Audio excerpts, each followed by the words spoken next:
Hi good morning ಎಲ್ಲರೂ ಹೇಗಿದ್ದೀರಾ? ನಾನು ಚೆನ್ನಾಗಿದ್ದೀನಿ, ನೀವು ಚೆನ್ನಾಗಿದ್ದೀರಾ ಅಂತ ಅಂದ್ಕೊಂಡಿದ್ದೀನಿ. ಸೊ ಲಕ್ಷ್ಮಿ ಹಬ್ಬಕ್ಕೆ ನಾನು ಊರಿಗೆ ಹೋಗಿದ್ದೆ. ಸೊ ಅಲ್ಲಿ ನೋಡಿ ನಾನು ಯಾವುದನ್ನು ಪೂಜೆ ಯಾವುದನ್ನು ಕೂಡ ನಾನು ಯಾವುದನ್ನು ವೀಡಿಯೋ ಮಾಡೋದಕ್ಕಾಗಲಿಲ್ಲ. ಸೊ ಮನೆ ತುಂಬ ನೆಂಟರಿದ್ದರಿಂದ ಯಾವುದೂ ವೀಡಿಯೋ ಮಾಡೋಕ್ಕಾಗಲಿಲ್ಲ, ಸೊ ಸಾರಿ. ಸೊ ಹಾಗೆ ಹುಡುಗರೆಲ್ಲ ಒಂದು ಹತ್ರ ಸೇರಿದ್ರಲ್ಲ ತುಂಬ ದಿನ ಆದಮೇಲೆ. ಸೊ ಹಾಗೆ ಎಲ್ಲ ಬಲೂನ್ಸ್ ತೊಗೊಂಡು ಎಲ್ಲ ಆಟ ಆಡ್ತಿದ್ರು. ಸೊ ಅದನ್ನೆಲ್ಲ ಮುಗಿಸ್ಕೊಂಡು ಖುಷಿಗೆ ಸ್ಕೂಲ್ ಇದೆ ಅಂತ ನಾನು ನೆಕ್ಸ್ಟ್ ಊರಿಗೆ ಬಂದುಬಿಟ್ಟೆ. ಸೊ ನೆಕ್ಸ್ಟ್ ಊರಿಗೆ ಬಂದು ಅವತ್ತು ಮಾರ್ನಿಂಗ್ ಎದ್ದು ಎಲ್ಲರಿಗೂ ಟಿಫನ್ ಮಾಡಿದ್ದೆ. ಸೊ ಹಾಗೆ ನಮ್ಮ ಚಿಕ್ಕವನಿಗೂ ಕೂಡ ಊಟ ಮಾಡಿಸಿ 2 ದಿನ ಊರಲ್ಲಿದ್ದರಿಂದ ಇವನು ಯೂನಿಫಾರ್ಮ್ ಎಲ್ಲ ಒಗಿಬೇಕಿತ್ತು, ಶೂಸ್ ಎಲ್ಲ ಒಗಿಬೇಕಿತ್ತು. ಬಟ್ಟೆ ನಂತರ ತುಂಬಾ ಬಟ್ಟೆ ಇತ್ತು. ಸೊ ಅದರಲ್ಲಿ ಬಟ್ಟೆ ಆರೋಕ್ಕೆ ಬಿಸಿಲೇ ಬರ್ತಿಲ್ಲ, ಅದೊಂದು ಮೇಯ್ನ್ ಇದಾಗಿಬಿಟ್ಟಿದೆ ಇಲ್ಲಿ. ಕಂಟಿನ್ಯೂಸ್ ಆಗಿ ಜಡಿ ಹಿಡ್ಕೊಂಡು ಮಳೆ ಬರ್ತಾನೇ ಇದೆ, ಬಿಸಿಲು ಅನ್ನೋದೇ ಇಲ್ಲ. ಸೊ ಅದಕ್ಕೆ ನಾಳೆ ಹೆಂಗೋ ಯೂನಿಫಾರ್ಮ್ ಶೂಸ್ ಎಲ್ಲ ಒಗಿಬೇಕಿತ್ತು. ಆಲ್ರೆಡಿ ಬೆಳಗ್ಗೆನೇ ಎಲ್ಲ ಕೆಲಸ ಮುಗಿಸ್ಕೊಂಡಿದ್ದೆ, ಶೂಸ್ ಹಾರಲ್ಲ ಅಂದ್ಬಿಟ್ಟು ಬೆಳಗ್ಗೆನೇ ಎಲ್ಲ ವಾಶ್ ಮಾಡಿಟ್ಟಿದ್ದೆ. ಸೊ ಹಾಗೆ ಬಟ್ಟೆ ಇತ್ತಲ್ವ, ಬಟ್ಟೆ ಕೂಡ ವಾಶ್ ಮಾಡಿ ಬಿಸಿಲಿಗೆ ಇನ್ನು ಗಾಳಿಗೆ ಹಾಕೋಣ ಅಂತ ಹೇಳಿ ಹಾಕ್ತಾಯಿದ್ದೆ. ಸೊ ಇದು ನಾನು ನೆನ್ನೆ ಸಾಯಂಕಾಲ ಬಂದ ತಕ್ಷಣ ಮಿಷಿನ್ಗೆ ಹಾಕಿ ಒಣಗಾಕಿದ್ದೆ. ಬೆಳಗ್ಗೆ ಅಷ್ಟರೊಳಗಡೆ ಸುಮಾರಾಗಿ ಆರಿತ್ತು. ಸೊ ಅದನ್ನು ಎತ್ಕೊಂಡು ನೆಕ್ಸ್ಟ್ ಇನ್ನೊಂದು ಸಲ ನಾನು ಏನು ಮಿಷಿನ್ಗೆ ಹಾಕಿದ್ದೆ ಅಲ್ವ, ಸೊ ಖುಷಿ ಯೂನಿಫಾರ್ಮ್ಸ್ ಎಲ್ಲ ಇತ್ತು. ಸೊ ಅದನ್ನೆಲ್ಲನೂ ಒಣಗಾಕ್ಬಿಡೋಣ, ಸಾಯಂಕಾಲ ಅಷ್ಟರೊಳಗಡೆ ಆರಿದ್ರೆ ನೆಕ್ಸ್ಟ್ ಅವ್ನು ನಾಳೆ ಸ್ಕೂಲ್ಗೆ ಹೋಗೋಕ್ಕೆ ಸರಿ ಹೋಗುತ್ತೆ ಅಂತ ಹೇಳಿ ಎಲ್ಲನೂ ಬಿಸಿಲಿಗೆ ಹಾಕ್ತಾಯಿದ್ದೆ. ಈ ಥರ ಕಂಟಿನ್ಯೂಸ್ ಆಗಿ ಮಳೆ ಬಂದರೆ ಆರೋದೆಲ್ಲಿ ಅಂತಲೇ ಗೊತ್ತಾಗ್ತಿಲ್ಲ. ಹಂಗೂ ನಂದು ಬೆಟರ್ ಏನಂದರೆ ಮಳೆ ಬಂದರೂ ನೆನೆಯಲ್ಲ, ಅದೊಂದು ನನಗೆ ಬೆಟರ್ ಅಷ್ಟೇ. ಯಾಕಂದರೆ ಮಳೆ ಬಂದರೂ ಒಂದು ಸ್ವಲ್ಪ ಆ ಕಡೆವರೆಗೂ ಮಳೆ ಬೀಳುತ್ತೆ. ಇದು ನಾನು ಕಾಂಪೌಂಡ್ ಒಳಗಡೆ ಬಟ್ಟೆ ಹಾಕೋದ್ರಿಂದ ಏನು ಮಳೆಗೆ ಬಟ್ಟೆ ಯಾವುದೂ ಕೂಡ ನೆನೆಯಲ್ಲ. ಸೊ ನಿಧಾನವಾಗಿ ಗಾಳಿಗೆ ಹಾರಿಕೊಳ್ಳುತ್ತೆ. ಸೊ ಬೆಟರ್ ಏನಂದರೆ ಬಿಸಿಲಿದ್ರೆ ತುಂಬ ಚೆನ್ನಾಗಿರುತ್ತೆ, ಒಂಥರ ಯಾವ ಥರ ಸ್ಮೆಲ್ ಏನೂ ಇರೋಲ್ಲ ಅನ್ನೋದಕ್ಕೋಸ್ಕರ ಬಿಸಿಲು ಬೇಕು ಅಂತ ಹೇಳೋದು.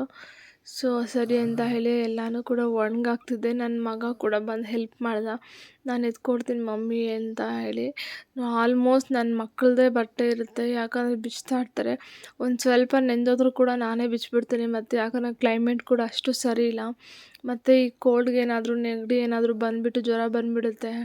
ಮತ್ತು ಅವನಿಗೂ ಸ್ಕೂಲ್ ಇದೆ, ಮತ್ತು ಚಿಕ್ಕವನಿಗೂ ಕೂಡ ಮತ್ತು ಜ್ವರ ಬಂದರೆ ಅದನ್ನೆಲ್ಲ ನೋಡಬೇಕು ಅಂತ ಹೇಳಿ ಇವ್ನ ಮುಖ ತೊಳ್ಕೊಂಬರಕ್ಕೆ ಹೋದಾಗ, ವಾಶ್ರೂಮ್ಗೆ ಹೋದಾಗ ಬಟ್ಟೆ ನೆನೆಸ್ಕೊಂಡೇ ಬರ್ತಾನೆ ದೊಡ್ಡವನಾದರೆ. ಸೊ ಹಾಗೆಲ್ಲ ಬಟ್ಟೆ ನಾನು ಬಿಚ್ತಾನೇ ಇರ್ತೀನಿ, ಬೇರೆದು ಯಾವುದು ಹಾಕ್ಕೊಳ್ಬೇಡ ಅಂತ ಹೇಳಿ. ಸೊ ಅದಕ್ಕೆ ಅವ್ರ ಬಟ್ಟೆನೇ ಜಾಸ್ತಿ ಇದೆ, ನೋಡ್ತಾ ಇರ್ಬೋದು ಎಷ್ಟು ಬಟ್ಟೆ ಇದೆ ಅವ್ರದ್ದು. ಪ್ರತಿ ಸಲ ನಮ್ಮ ಬಟ್ಟೆಗಳಿಗಿಂತ ಅವ್ರ ಬಟ್ಟೆಗಳೇ ಜಾಸ್ತಿ ಇರುತ್ತೆ. ಸೊ ಮಕ್ಕಳಲ್ವ ಏನೂ ಮಾಡೋದಕ್ಕಾಗೋದಿಲ್ಲ. ಅದರಲ್ಲೂ ನಮ್ಮ ಮನೇಲಿ ಮಕ್ಕಳು ಸ್ವಲ್ಪ ತ್ಯಾವ ಆಗಲಿ ಸ್ವಲ್ಪ ಮಣ್ಣಾದರೂ ಕೂಡ ಬಿಚ್ಚು ಅಂತ ಹೇಳಿ ಚೇಂಜ್ ಮಾಡ್ತಾನೆ ಇರ್ತಾರೆ. ಸರಿ ಅಂತ ಹೇಳಿ ಅವನು ಕೂಡ ಹೆಲ್ಪ್ ಮಾಡ್ತಿದ್ದ ಅಲ್ವಾ, ಸೊ ಅದಕ್ಕೆ ಒಣಗಾಕ್ತಿದ್ದೆ. ಸೊ ಯಾರ್ಯಾರ ಮನೆಯಲ್ಲಿ ಎಲ್ಲರೂ ಚೆನ್ನಾಗಿ ವರಲಕ್ಷ್ಮಿ ಹಬ್ಬನ ಆಚರಿಸಿದ್ರೆ ಅಂದ್ಕೊಂಡಿದ್ದೀನಿ. ಬಟ್ ನಾನು ಏನು ವರಲಕ್ಷ್ಮಿ ಹಬ್ಬ ಮಾಡೋದಿಲ್ಲ, ನಾರ್ಮಲಾಗಿ ಯಾವಾಗಲೂ ಪೂಜೆ ಮಾಡೋ ಥರ ಮಾಡ್ತೀನಿ ಅಷ್ಟೇ. ನಮ್ಮ ಅತ್ತೆಯವ್ರು ಮಾಡ್ತಾರೆ, ನಮ್ಮ ಅಮ್ಮ ಅವರು ಕೂಡ ಮಾಡೋದಿಲ್ಲ, ನಮ್ಮ ಅತ್ತೆಯವ್ರು ಮಾಡ್ತಾರೆ. ಸೊ ಅಲ್ಲಿಗೆ ಹೋಗಿದ್ವಿ. ಸೊ ನೋಡೋಣ, ದೇವರು ಎಲ್ಲ ರೀತಿಯಲ್ಲೂ ಕೂಡ ಒಳ್ಳೇದು ಮಾಡಿದರೆ ನೆಕ್ಸ್ಟ್ ಟೈಮ್ ನಾನು ಕೂಡ ವರಲಕ್ಷ್ಮಿನ ಕೊಡ್ಸೋಕ್ಕೆ ಟ್ರೈ ಮಾಡ್ತೀನಿ. ಸೊ ಹಾಗೆ ಮಕ್ಕಳಿಗೆ ಕಂಟಿನ್ಯೂಸ್ ಆಗಿ 2 ದಿನ ಸ್ನಾನ ಮಾಡಿಸಿದ್ದೆ ತಲೆಗೆ. ಸೊ ಎಣ್ಣೆ ಇಟ್ಟು ಒಂದು ಸ್ವಲ್ಪ ಮಸಾಜ್ ಮಾಡೋಣ ಅಂತ ಹೇಳಿ ಇರ್ತಿದ್ದೀನಿ. ಖುಷಿಗೆ ಸ್ಕೂಲ್ಗೆ ಆಯಿಲ್ ಇಡೋದಿಲ್ಲ ನಾನು. ಸೊ ಅದಕ್ಕೆ ಇವತ್ತು ಹೆಂಗೂ ಸಂಡೇ ಅಲ್ವಾ, ಇವತ್ತು ಚೆನ್ನಾಗಿ ಆಯಿಲ್ ಇಟ್ಟು ಮಸಾಜ್ ಮಾಡಿದ್ರೆ ನಾಳೆ ಸ್ನಾನ ಮಾಡಿದಾಗ ಚೆನ್ನಾಗಿರುತ್ತೆ ಹೇರ್ಸ್ ಅಂತ ಹೇಳಿ ಆಯಿಲ್ ಇಡೋಣ ಅಂತ ಹೇಳಿ ಆಯಿಲ್ ಇಟ್ಕೊತಿದ್ದೀನಿ. ನಾನು ಇಬ್ರಿಗೂ ಕೂಡ ಎಳ್ಳೆಣ್ಣೆನ ಪ್ರಿಫರ್ ಮಾಡ್ತೀನಿ. ತುಂಬ ದಿನದಿಂದ ನಾನು ಅಷ್ಟು ಕೊಕೊನಟ್ ಆಯಿಲು ದೊಡ್ಡವನಿಗೆ ಇಡ್ತೀನಿ, ಬಟ್ ಚಿಕ್ಕವನಿಗೆ ಆಲ್ಮೋಸ್ಟ್ ನಾನು ಹರಳೆಣ್ಣೆ ಇಡೋದು. ಹರಳೆಣ್ಣೆ ಮಾಮೂಲಿ ಮಿಲ್ಲಲ್ಲಿ ನಾವು ಹಾಕ್ಸಿರೋ ಹರಳೆಣ್ಣೆನ ಯೂಸ್ ಮಾಡ್ತೀವಿ, ನಾರ್ಮಲ್ ಪ್ಯಾಕೆಟ್ ಅಂಗಡಿಯಲ್ಲಿ ಸಿಗೋದನ್ನು ಯೂಸ್ ಮಾಡೋದಿಲ್ಲ. ಸೊ ಅದನ್ನು ಈ ಥರ ಒಂದು ಚಿಕ್ಕ ಇದರಲ್ಲಿ ಹಾಕ್ಕೊಂಡು ಅದನ್ನು ಚೆನ್ನಾಗಿ ಬಿಸಿ ಮಾಡ್ಕೊತೀನಿ. ನೋಡಿ ಈ ಥರ ಬಬಲ್ ಬರ್ತಿದೆ ಅಂದರೆ ಬಿಸಿ ಆಗಿದೆ ಅಂತ. ಸೊ ಈ ಬಿಸಿ ಆಗಿರೋ ಎಣ್ಣೆನ ತಲೆಗೆ ಒಂದು ಸ್ವಲ್ಪ ಬೆಚ್ಚಗಿದ್ದಾಗೆ ಮಕ್ಕಳ ತಲೆಗೆ ಇಡಬೇಕು. ಇಟ್ಟಾಗ ಏನು ಹೀಟ್ ಏನಾದರೂ ಮಕ್ಕಳಿಗೆ ಆಗಿದ್ರೂ ಕೂಡ ತಕ್ಷಣ ಇಳ್ದಾಕತ್ತೆ. ಹಾಗೆ ಕೂದಲು ಕೂಡ ತುಂಬಾ ಕಪ್ಪಾಗುತ್ತೆ ಮತ್ತು ಸ್ಮೂತ್ ಹೇರ್ಸ್ ಆಗುತ್ತೆ. ಸೊ ಆದಷ್ಟು ಮಕ್ಕಳಿಗೆ ಹರಳೆಣ್ಣೆ ನೀಡಿ. ನನ್ಗೆ ಹರಳೆಣ್ಣೆ ಇಟ್ಕೊಳ್ಳೋಕ್ಕೆ ಈಸಿ, ಬಟ್ ಅದನ್ನ ವಾಶ್ ಮಾಡ್ಬೇಕಾದ್ರೆ ಕಷ್ಟ. ಒಂದು ಸ್ವಲ್ಪ ಜಿಡ್ಡು ಜಾಸ್ತಿ, ಅದರಿಂದ ನನಗೆ ಅಷ್ಟು ಇಷ್ಟ ಆಗೋದಿಲ್ಲ ಹರಳೆಣ್ಣೆ ಇಡೋಕ್ಕೆ. ಬಟ್ ಮಕ್ಕಳಿಗೆ ನಾನೇ ವಾಶ್ ಮಾಡೋದ್ರಿಂದ, ನಾನೇ ಸ್ನಾನ ಮಾಡಿಸೋದ್ರಿಂದ ನಾನು ಹರಳೆಣ್ಣೆ ಮಕ್ಕಳಿಗೆ ಇಡ್ತೀನಿ. ಸೊ ಅವನು ಕೂಡ ಹರಳೆಣ್ಣೆ ಅಂದರೆ ಇಡ್ಸ್ಕೊಳ್ಳೋದೇ ಇಲ್ಲ. ಸೊ ಆದರೂ ಒಂದು ಸ್ವಲ್ಪ ಪೂಸಿ ಹೊಡೆದು ಚೆನ್ನಾಗಿರುತ್ತೆ, ಹೇರ್ಸು ಚೆನ್ನಾಗಿ ಕಾಣಿಸುತ್ತೆ ಅಂತೆಲ್ಲ ಹೇಳಿದ್ಮೇಲೆ ಇಡ್ಸ್ಕೊಳ್ಳೋಕ್ಕೆ ಅವನು ಕೂಡ ಬಂದ.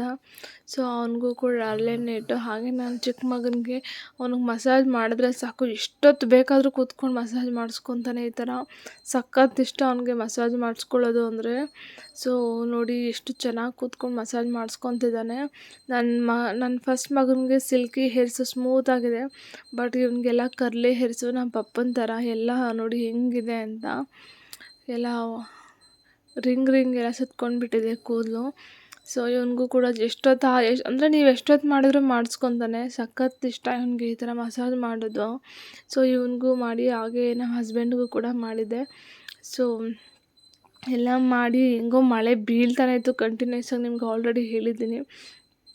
ಬೆಳಗ್ಗೆಯಿಂದ ಸಾಯಂಕಾಲವರೆಗೂ ಮಳೆ ಬೀಳ್ತಾನೆ ಇತ್ತು. ಸಾಯಂಕಾಲ ಒಂದು 1/2 hour ಏನೋ ಅನಿಸುತ್ತೆ ಮಳೆ ನಿಂತಿತ್ತು ಅಷ್ಟೇ. ಸೊ ಆ ಟೈಮಲ್ಲಿ ಬಿಲ್ಡಿಂಗ್ ಹತ್ರ ಹೋಗಿದ್ವಿ, ಇಲ್ಲಿ ಮನೆ ಹತ್ರ ಬಿಲ್ಡಿಂಗ್ ಹತ್ರ ವುಡ್ ವರ್ಕ್ ಎಲ್ಲ ಮಾಡಿದ್ದಾರೆ, ಡೋರ್ಸ್ ಇಟ್ಟಿದ್ದಾರೆ, ಚೆಕ್ ಮಾಡ್ಕೊಂಬರೋಣ ಅಂತ ಹೇಳಿ ಚೆಕ್ ಮಾಡ್ಕೊಂಬಂದು, ಹಾಗೆ ಮಳೆ ಬೀಳ್ತಿರೋದ್ರಿಂದ ಮನೇಲಿ ಹೇಗೋ ಬಜ್ಜಿ ಮೆಣಸಿನ್ಕಾಯಿ ಇತ್ತು. ಸೊ ಬಜ್ಜಿ ಹಾಕೋಣ ಅಂತ ಅದನ್ನು ಕೂಡ ಮಾಡಿದ್ದೆ. ಸೊ ಓವರಾಲಾಗಿ ಚೆನ್ನಾಗಿತ್ತು ಡೇ ಇವತ್ತು. ನೋಡಿ ನನ್ನ ಮಗಳಿಗೆ ಹಿಂಗೆ ಎಷ್ಟು ಚೆನ್ನಾಗಿ ಕೂಡಿಸ್ಕೊಂಡು ಎಲ್ಲ ನಿಮಗೆ ಕಾಣಿಸ್ತಿದೆ ಅನಿಸುತ್ತೆ. ಎಷ್ಟು ಚೆನ್ನಾಗಿ ಎಲ್ಲನೂ ಕೂಡ ಅವ್ನು ಮಸಾಜ್ ಮಾಡಿಸ್ಕೊತಾ ಇದ್ದಾನೆ. ಅವ್ನಿಗೆ ಚಿಕ್ಕ ಮಗುವಿಂದ ರೂಢಿ ಮಾಡಿಬಿಟ್ಟಿದ್ವಿ ಈ ಥರ ಹರಳೆಣ್ಣೆ ಇಟ್ಕೊಂಡಾಗ ಒಂದು ಸ್ವಲ್ಪ ತಲೆಗೆ ಹಿಡೀಲಿ ಅಂತ ಚೆನ್ನಾಗಿ ಮಾಡೋದು. ಸೊ ಸಖತ್ ಇಷ್ಟ ಅವ್ನಿಗೆ ಈ ಥರ ಮಸಾಜ್ ಮಾಡಿಸ್ಕೊಳ್ಳೋದು ಅಂದರೆ. ನೋಡಿ ಎಷ್ಟು ನೀಟಾಗಿ ಕೂತ್ಕೊಂಡು ಮಾಡಿಸ್ಕೊತಾ ಇದ್ದಾನೆ ಅಂತ.